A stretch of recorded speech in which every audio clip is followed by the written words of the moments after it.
네, 여러분 안녕하십니까. 5월 21일 화요일 아침 매일 성경 목사 함께 나누겠습니다. 오늘은 어제에 이어서 사도행전 9장 32절에서 끝절 43절까지 말씀인데요. 제가 앞부분을 읽습니다.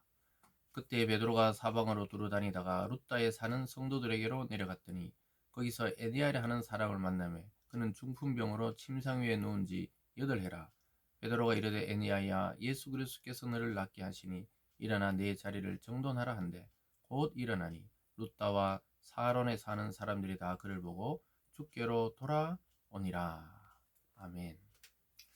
오늘 본문의 말씀을 중심으로 주님의 이름으로 고치고 살리다, 주님의 이름으로 고치고 살리다 라는 제목으로 말씀을 증거하겠습니다.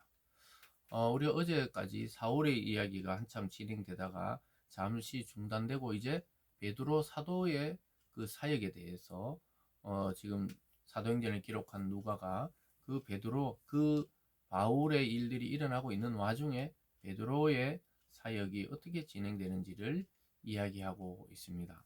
특별히 오늘은 두 사람에 대해서 나오는데요. 에니아라는 룻다라는 지역의 에니아라는 사람과 또 요빠 지역에 살던 여인 다비다라는 이 사람을 주목해 볼 필요가 있습니다. 그래서 에니아는 중풍병이 들린 사람이었는데 베드로가 주님의 이름으로 그를 고치게 되고 완전히 낫게 됩니다. 그리고 더 나가서 요바에 사는 다비다라는 이 여인은 주님을 믿던 자였는데 아주 성실하게 성도들을 섬기던 자인데 갑자기 죽게 되었습니다. 그래서 병들어서 이미 죽어서 다락에 누워 놓았는데 거기 가서 베드로가 마치 예수님이 죽어 있던 나사로를 살리듯이 그 여제자를 살리는 장면이 나옵니다. 근데 이 모든 것이 베드로가 했는 것이 아니라 베드로가 믿고 있는 그 주님의 이름으로, 즉 예수님의 이름으로 병을 낫게 하고 죽은 자를 살렸습니다. 이것은 마치 예수님이 살아계실 때와 똑같은 능력을 보여주는 사건이었습니다. 여러분, 이것은 무엇을 시사하느냐? 주님께서 이 땅에 계실 때 내가 너에게 성령을 보내준다고 이야기했습니다.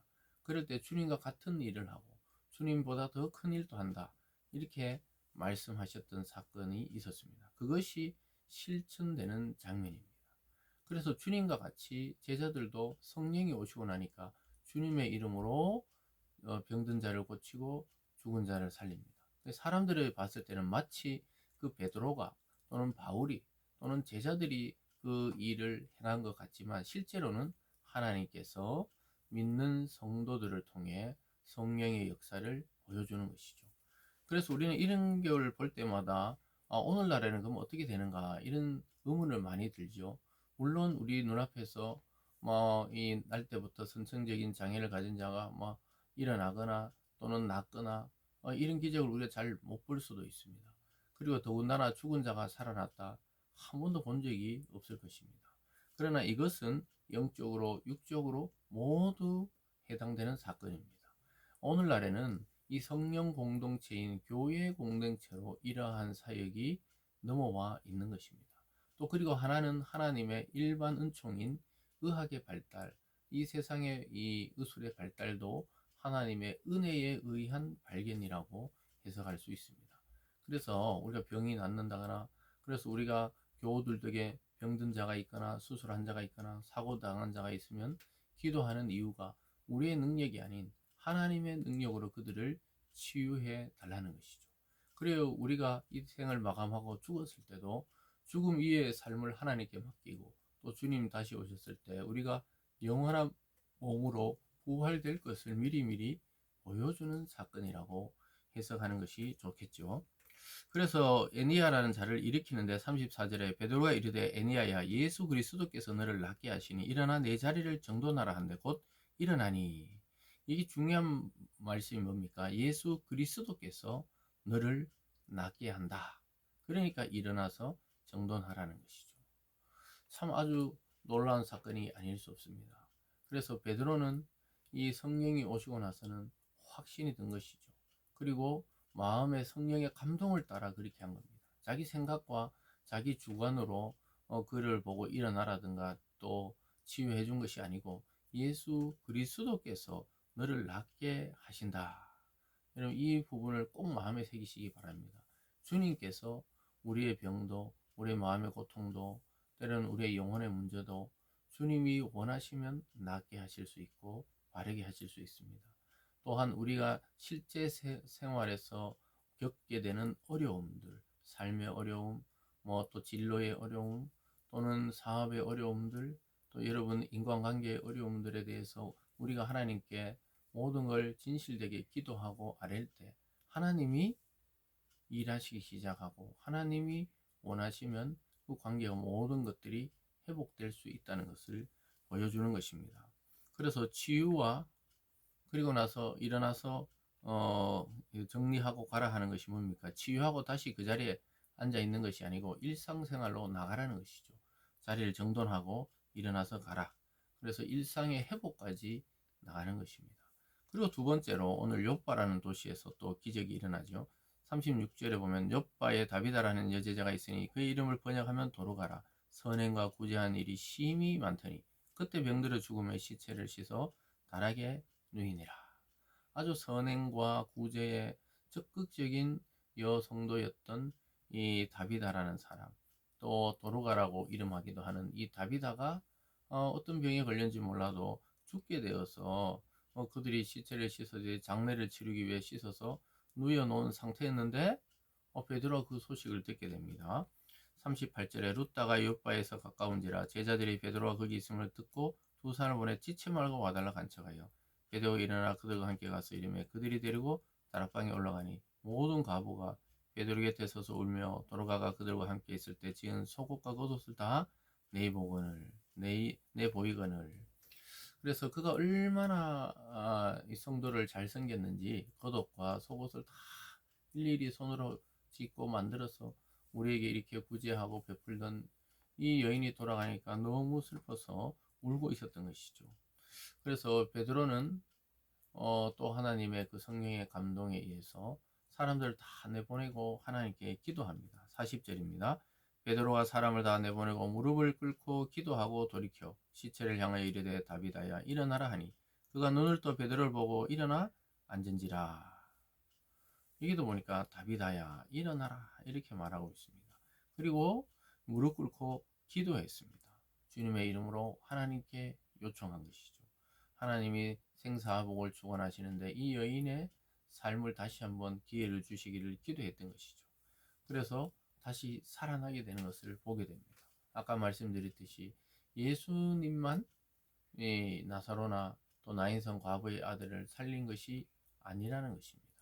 예수님께서 제자들에게 자기의 사명을 위임할 때 그의 능력도 성령 안에서 위임하신 것이죠.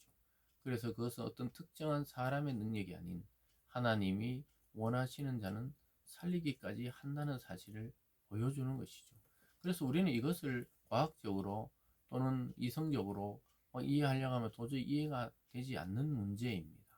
아까 애니아의 그 중풍병자가 치료되는 거나 지금 다비다가 죽었다가 살아나는 거나 우리가 이것을 따지기 시작하면 전혀 믿을 수 없는데 예수 그리스도께서는 하실 수 있고 또 예수님의 영이신 성령께서 제자들에게 임하실 때 주님의 이름으로 그것을 했다. 이 사실을 기억하시면서 죽은 자를 살리기까지 하시는 하나님의 능력을 보는 것이죠. 그렇다고 이 사람들이 계속 살아있던 게 아니죠. 결국은 또 죽음을 맞이하고 또 결국은 또 주님 오실 때까지 우리는 부활을 기다려야 되는 것입니다. 그러나 주님의 이름으로 이런 일들이 일어났다는 것이 중요한 것이죠. 41절에 보니까요. 베드로가 손을 내밀어 일으키고 성도들과 가부들을 불러들여 그가 살아난 것을 보이니 온 요파 사람이 알고 많은 사람이 주를 믿더라. 베드로가 요파에 여러 날 있어 시몬이라 하는 무두장이 집에 머무니라.